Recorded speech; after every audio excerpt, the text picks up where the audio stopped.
अंतर्राष्ट्रीय आर्थिक सहयोग का प्रमुख मंच है।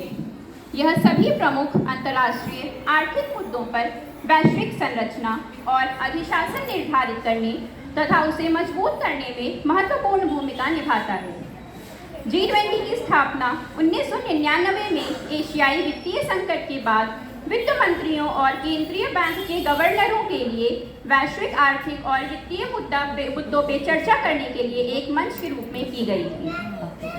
2007 के वैश्विक आर्थिक और वित्तीय संकट के मद्देनजर G20 को राष्ट्राध्यक्षों, शासनाध्यक्षों के स्तर तक उन्नत किया गया था और 2009 में इसे अंतर्राष्ट्रीय आर्थिक सहयोग हेतु प्रमुख मंच के रूप में नामित किया गया था। G20 शिखर सम्मेलन प्रतिवर्ष एक क्रमिक अध्यक्षता में आयोजित किया जाता है तथा यह व्यापक आर्थिक मुद्दों जैसे व्यापार, जलवायु परिवर्तन, सतत विकास, स्वास्थ्य, कृषि, ऊर्जा, पर्यावरण और भ्रष्टाचार विरोध पर केंद्रित है।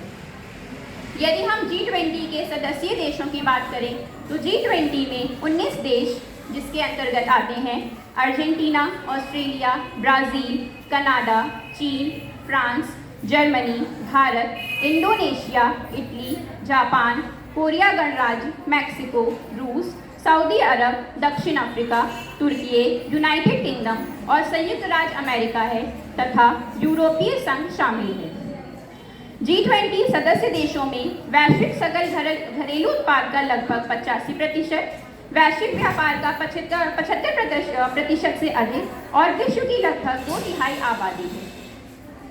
इस बार G20 यानी कि 18वें G20 सम्मेलन की मेजबानी की बागडोर भारत के हाथों में है।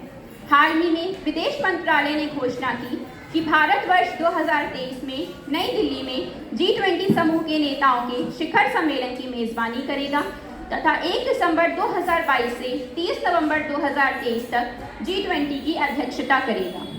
18वां G20 सम्मेलन वसुधैव कुटुंबकम, एक धरती, एक कुटुंब, एक भविष्य के विषय पर आधारित है, जिसे महाउपनिषद के प्राचीन संस्कृत पाठ से लिया गया है। भारत G20 अध्यक्ष के तौर पर बांग्लादेश, मिस्र, Mauritius, Netherland, Nigeria, Singapore, Spain और संयुक्त अरब अमीरात के अतिथि देशों के रूप में आमंत्रित करेगा। अध्यक्षता के दौरान भारत, इंडोनेशिया और ब्राज़ील ट्रोइका का गठन करेंगे और यह पहली बार होगा जब ट्रोइका में 3 विकासशील देश होंगे और उभरती हुई अर्थव्यवस्थाएं शामिल होंगी। ट्रोइका G20 के भीतर शीर्ष समूह को संदर्भित करता है, जिसमें वर्तमान, पिछले और आगामी पद वाले देश इंडोनेशिया, भारत और ब्राज़ील शामिल हैं। अंत में मैं अपने भारत देश की एकता और अखंडता दर्शाती कुछ पंक्तियां आपके सामने प्रस्तुत करती हूं और अपनी वाणी को यहीं विराम देना चाहती हूं। अनेकता में एकता की मिसाल है बनना हमें, साथ में लेकर सभी का हाथ है चलना हमें। चाहते हो प्रगति हो देश की इस जगत में, तो सभी को लेकर अपने साथ चलना है हमें। आओ बन जाओ मिसाल, फहराओ विश्व में ध्वजा, एक सूत्र में पिरोकर सभी को चलना है हमें। जाओगे जब इस जहां से याद रखेंगे सभी, कीर्ति अपनी अमिट इस विश्व में रखना है हमें। बोल मिश्री में घुले हों, साज और सुर भी मिले हों, फूल से ये दिल खिले हों, जतन यह करना है हमें। अखंडता बनी रहे यहाँ, तभी ध्वजा तनी रहे यहाँ। खंडित ना होए एकता, कार्य यही करना है हमें। खंडित ना होए एकता, कार्य यही करना है हमें। धन्यवाद।